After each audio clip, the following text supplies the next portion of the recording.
মা আমি অফিস যাচ্ছি, আজকে নাইট ডিউটি আছে, ফিরতে রাত হবে। অফিসে যাচ্ছিস? আবার তুই হাতা কাটা জামা পরেছিস, দেখছিস না এই পরিবেশটা কেমন, সমাজটা কোন জায়গায় গিয়ে পৌঁছেছে। এই নে, এই চাকু দুটো তোর ব্যাগে রাখ, হয়তো কোনো কাজে লাগতে পারে। আর মা, ওড়নাটা দিয়ে ঢেকে নে, এইভাবে যাস না, বেরোস না রাস্তায়। কেন মা, কেন হাতা কাটা জামা পরে বেরোলে কি হবে মা? একটা ডাক্তার যার কিনা পুরো শরীর ঢাকা ছিল মা, তাকে অব্দি রেপ হতে হলো। আমরা যতই হাতা কাটা জামা পরি আর ফুল হাতা জামা পরি মা, কিছু কিছু কাপুরুষের কাছে এগুলো কিছুই না, তাও আমাদেরকে শিকার হতে হবে। ছুরি দুটো মা, তারা তো মানুষ খুন করতেও হাত কাঁপে না, এই ছুরি দুটো দিয়ে তাদের কি হবে? কিচ্ছু হবে না। মা, আমি তোকে ক্যারাটে শেখাবো, আর তুই বসকে বলে চাকরিটা দিনে করে নে মা, নাইট ডিউটি তোকে করতে হবে না। আর যদি বস তাকেও না রাজি হয়, তাহলে তুই চাকরিটা ছেড়ে দে মা। কেন মা, আমাদেরকেই সবসময় কেন শিকার হতে হয়?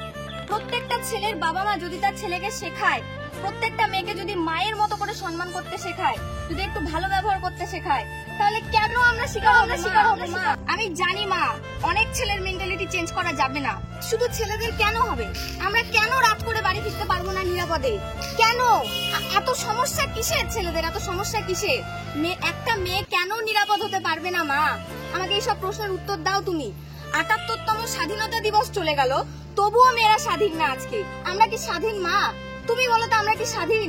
আমরা কি ঠিকভাবে নিরাপদে রাস্তাঘাটে বেরোতে পারি মা? এখনো আমাদের হাতা কাটা জামা পড়তে গেলে দুবার ভাবতে হয় যে কোনো ছেলে খারাপ নজরে দেখবে কিনা। এখনো পথের দুর্গাকে ধর্ষণ হতে হয় মা। আর কিছু কিছু ফ্যামিলি আছে যাদের বাড়ির বউকে প্রত্যেক দিন অত্যাচারিত হতে হচ্ছে। কবে থামবে মা এগুলো? কবে থামবে? আর তাও কোনো বিচার হচ্ছে না। এর আগে কতগুলো ধর্ষণের ঘটনা ঘটেছে, একটাও শাস্তি পায়নি মা। আজকে যদি তারা শাস্তি পেত, আজকে এই ঘটনাটা আমাদেরকে দেখতে হতো না। এই যে মৌমিতা দেবনাথ যে এরকম ভাবে নৃশংস ভাবে খুন হলো, এত কিছু দেখতে হতো না মা আমাদেরকে, যদি আগে সেইগুলো শাস্তি পেত লোকগুলো। মা, 14ই আগস্ট তো সবাই আন্দোলনে নেমেছিল, মাঝরাত দখল করো, উই ওয়ান্ট জাস্টিস, কত স্লোগান, কিন্তু আদৌ কি এর বিচার হবে মা? আদৌ কি ন্যায় বিচার পাওয়া যাবে? তুমি বলো। আর এই যে মা, ডক্টর মধুমিতা দেবনাথের ঘটনাটা, এটা তো প্রথমবার ঘটছে না মা, এর আগেও একাধিকবার হয়েছে। এবং তারা যদি ন্যায় বিচার পেত, আজকে কিন্তু আমাদেরকে এই দিনটা দেখতে হতো না মা। যে বা যারা এই কাজটা করেছে মা, তারা তো খুনি, পাপী, জানোয়ার বললেও জানোয়ারকে অসম্মান করা হবে, এইরকম ধরনের কাজ করেছে তারা। আর যারা এই কেসটাকে ধামাচাপা দেওয়ার চেষ্টা করছে, তারা তো আরো বড় খুনি মা।